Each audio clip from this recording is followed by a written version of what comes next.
باب 68 كرياض الصالحين نيوت إن الورع في أين تقول مؤية هريانال في هرمون هريانال إجاولين وترك الشبهات ترتقل كلا جيب ودين كجيب أكون ندقي كانوا هرمي ترتقل قال الله تعالى لدالي وتحسبونه هي بين سكة كوي بيه يفان كوي بأرى تهينا وند أنكو نبي وند أنكو هوند فان وند نون كألا وهو أود عند الله كالعظيم كمونه وقال تعالى إن ربك لبالمرصاد وعن النعمان جتام نعمان بن بشير رضي الله عنهما قال وي سمعت من رسول الله صلى الله عليه وسلم يقول هدماك إن الحلال بين أن دقيقكم هنا فيني وإن الحرام كهرمكم كد بين كد نبنغنا لا إنا فيني وبينهما مشتبهات أو هنا حق لنون كلابكم إكو دقي كهرمكم هنا حق ندون بيجي جيل بدي تو نجيب أسينو دقي ما سينو هرم لا يعلمهن أن ذلك كثير مكدود من الناس المدينين فمن اتقى كلا رنتي الشبهات الجيل بدي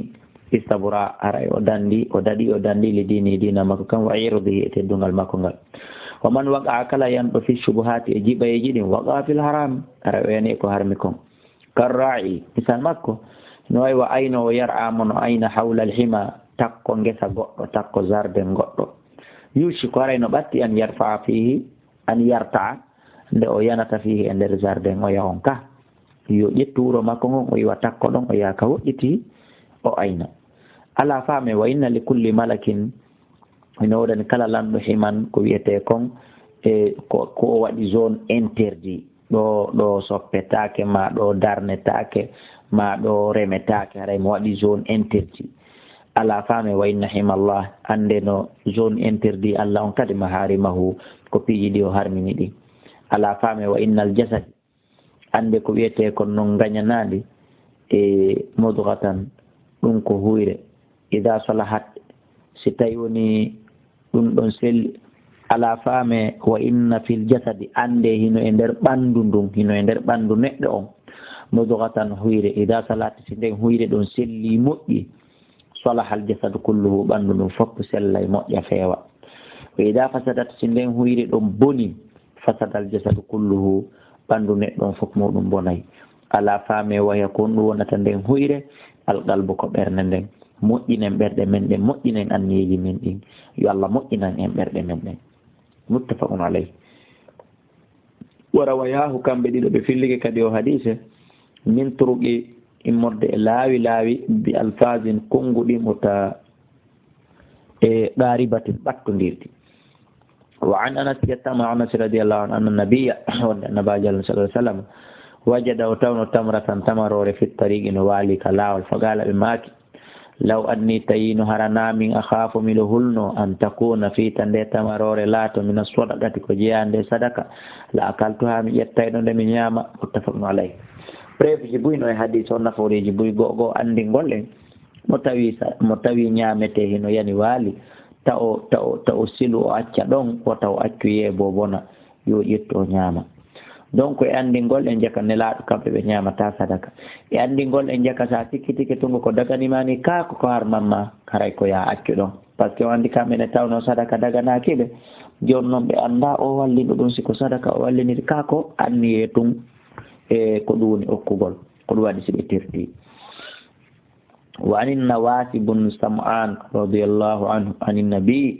كيت النبي صلى الله عليه وسلم قال ماك البر كيت كون ديغره كون دوني دum husnul khulqi ko moƴƴugol ngikko wal ithmu ko wiyete bakkato ma haaka fi nafsika ko kala ko ngañu ma ka wonki ma kiɗa jiɗi fi muɗum iske ɗum ɗo haadi ka haada wa karihta añuɗa an yattali'a alayhi nasu nde yimɓe ɓen ƴellitotoma e hoore ma alayhi haraɗa huuli kadi ta yimɓe ɓen tawde e mo ako ɓe wiyete bakkato rawa muslim haaka ŋaañi bil ha'il muhmala sabu ha o terta ɗon wal kaafe ka fon ay taraddada fi ko ɓernde ma nde rutinni sikkiti jiɓi fi muɗum wa an wabisata bun ma'bad radiyallahu anhu qala wi ataytu mi ari rasulallahi sallallahu alaihi wasallam fa qala o wi ji'ta a ari tas'alu hiɗa lando anil birri fi ɗiggere qultu minni na'am فقال نلاد ماكي استفت قلبك أو أدت برنمانين ينيا إمير البر كو يتكون إجر مطمئنت إليه النفس كلا كونكي ماكن دي يمودن وطمئن إليه القلب برنندين دي يمودن taw konɗa hunde ko wonki kin sikkitaki ɓerde nden waɗa jo e jakka hunde a waray ko ɗum wiyete ɗiggere wal ismu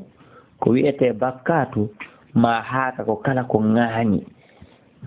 sikkiti fi nafsi ka nder wonki wata raddada rutinni fi solde ka nder ɓernde wa in aftaka nasu so tawi woni yimɓe ɓen landikema wa aftuka ɓe landotoma hadisun hasanun hadisi on ko labaɗo rawa ahmadu waddara miyu fi masnadayhima ɓe fillike ɗum ka masnade maɓɓe kamɓe ɗiɗo wa nabi sarwa'ata bi kasri sin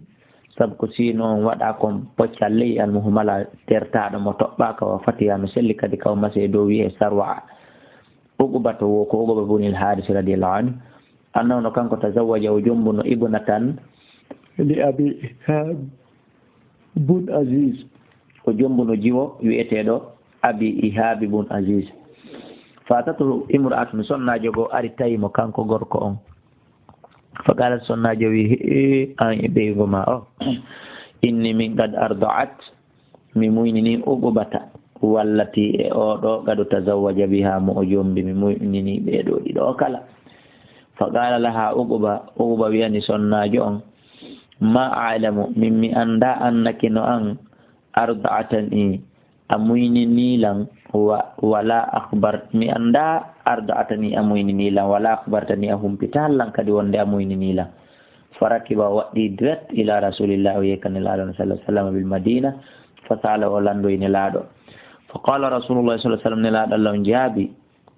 kayfa konno noon watte waggata qila gomɗi wi'ama bi mana konno noon joni noon waɗata o sonnajo wi o moyninima o ɓeygo mawo c'est à dire ala no waɗen sina ko ya accutumo legui on andi ɗo kadi ko jiɓaye fellitaka sonnajo moyniniɓe ɗiɗo kala kono ɓay sonnajo on ari déclari ɓay tuwoni jiɓaye ay ɗo kadi ɓe acciti fa faraqaha uqba acciti sonnajo wona ka hatti zawjan gayrahu ko ɗum woni o jomba e jungo gorko goo ko hinamo kanko uqba rawahu al-Bukhari ihabu ko wiyete ihabu bi kasril hamza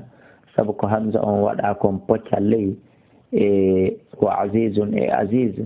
e bi fatil ayn wa bi zayi no selli kadi ka waɗe zayi mukarraratin fillinnaɗo ɗi mana sabu ɗi ɗo ko inde goɗɗo legoy aw wa anil hasan yettama e hasan bun ali radiallahu anhuma qala wi hafistu mi hunjike mi awa legoy mi manditike min rasulillahi modene laaɗo sallallahu alaihi wasallam hiɓe maako da ma yuribuka ila ma la yuribuka terto kala ko sikkitiɗa yaha e ko a sikkitaki kon rawahu tirmidhi wa qala hadithun hasanun sahihun wa ma'ana utruku terto ma tashukku fi kala ko sikkitiɗa e mum wa khudu ƴetta ma la tashukku fi ko a sikkitaki kon wana aishata ƴettamanene min aisha radiallahu anha galata ɓe maaki kana latanike li abi bakrin siddiq radiallahu anhu hulamun suka gollo yukhriju lahu lharaja imo yaltinande ngaluji wa kana lati aboubacry yakule mo ñama min mahariji immorde e koye yaltinantamo konka leydi fa jaa oro yawman o addo e yawman ñande go bi shay'in goɗɗum fa akala minhu aboubacry ñaami ɗum fa qala lahu lhulam maccuɗon innani aboubacry atadri hiɗa andima hada kon ɗo ni ɗum ɗo pullo an on fa qala aboubacry wi mi anda wama huwa ko honɗum ni qala kuntu mi laatike ta ka hantu li insanin mi waɗuno mbileyagal mi waɗanno mbileyagal neɗɗo mi alego mi gollanno goɗɗo go golle sanamu fil jahiliya fendo jahiliyanki adimi silmude wama uhsinil kahana tawi noon enele tigi tigi mi wata waɗude mbileyagal fo so nani illa anni sonami hada'atu mi hudumo mi jamfimo mi famini miɗo wawi mi corinkini ɗon mi menen ni hunduko kanko mi moccinkini mi fiɓi piɓi e ba kanji mi ƴetti mi jurnimo ninni mi ittanimo lekki e falaqini aw ko on noon fotti e an ɗo ni hande fa atani o yoɓilam bi dalika joddi ɗen golle ɗe mi gollannomo hada alladhi akalta ko ko nyaamuɗa minhu immurde ɗum. fa adkhala aboubacry naadi yadaw junngo makko gonka nder hunnduko makko haa ka looko ƴere fa qa'a o looɓiti o tuuti kulla shay'in kala hunde fi batni won ko woni ka nder reedu makko wona de innede ko ñaamiɗa kon tum bi kon ka reedu makko looɗiti o waylida rawa Bukhari wandi ɗum ɗo kadi ko sabu sikkita konngol alkharaju ko wiyete kharaju shay'in ko hunde yaj'aluhu sayyidu ko pullo fawata ala abdi hoore makkiɗo makko ñande o adda e tel yu addihi ila sayyidi ko tottata ɗum o jonnita faade pullo makko kulla yomin kala ñalande wa baaqi ko hedditi kon kasabi e faggitande makko nde e nder ñallal ngal yakunu laatano lil abdi wonande jiya ɗum mi mana ñande o addutu recette tel ko hedditi ko e ñallal ngal kala ko heɓuɗa ko anjeelegol wa annafin ƴettama e naafi anna umar bne alkhattabi radiallahu anhu kana o laarike farada o farlanno alegoy o fawnu lil muhajirina ferɓe ɓen al awwalina aditiɓe ɓen o farlanno alegoy o happanno goto kala e maɓɓe arbata alafin guluje nayyi koɓe hendoto fende mois wa farada libnihi o farlani ɓiɗɗo makkon salasati alafin guluje tati wa hamsata mi ay temeɗɗe joyyi on ɗon o waɗanimo guluje tati e temeɗɗe joyyi on kadi le ko jeeyaɗo le e muhajirina kono kanko waɗanalimo guluje nayyi faqila law ɓennanimo huwa o ɓiɗɗo ma ɗo kadi le minal muhajirin ko jeeyaɗo le e ferɓe ka falima nagastahu ko fiyon ɗum ɓuytanɗamo kanko waɗanɗamo 3500 waɗanɗa ɓeya fo 4000 joddi fende mois fa qala sayyidna Umar jaabi innama hajara bihi abuhu ande o ko goonga o firu o yi Makka ore Madina kono kanko o firide e muɗum mi mana ko jogaɗo adda ko wundaɗo ko bambaɗo ko ɗowaɗo ko towaɗo wona kanko arani hoore makko ko ɗum waɗi simi fonnalimo e feramɓe ardani hoore mum koyɗe mum ɗin seppinangi laawol ngol ari yaqulu o wi laysa huwa kaman hajara o wa'ali wa on feranɗo bi nafsi hoore mum rawa al-Bukhari on yi kamɓe kala ko ɓe sikkiti kon ko ɓe tersoto kon ka wan atiyata bun urwata as-sa'di as-sahabi radiyallahu anhu qala rasulullah sallallahu alaihi wasallam la yablughu al-abdu jiyaɗo hewtata jiyaɗo yottotako an yakuna nde o laaɗoto minal muttaqina ko jiyaɗo e huloɓe Allah bimana jiyaɗo wawata timmude o wawata hewtude jiyaɗo e huloɓe Allah ɓen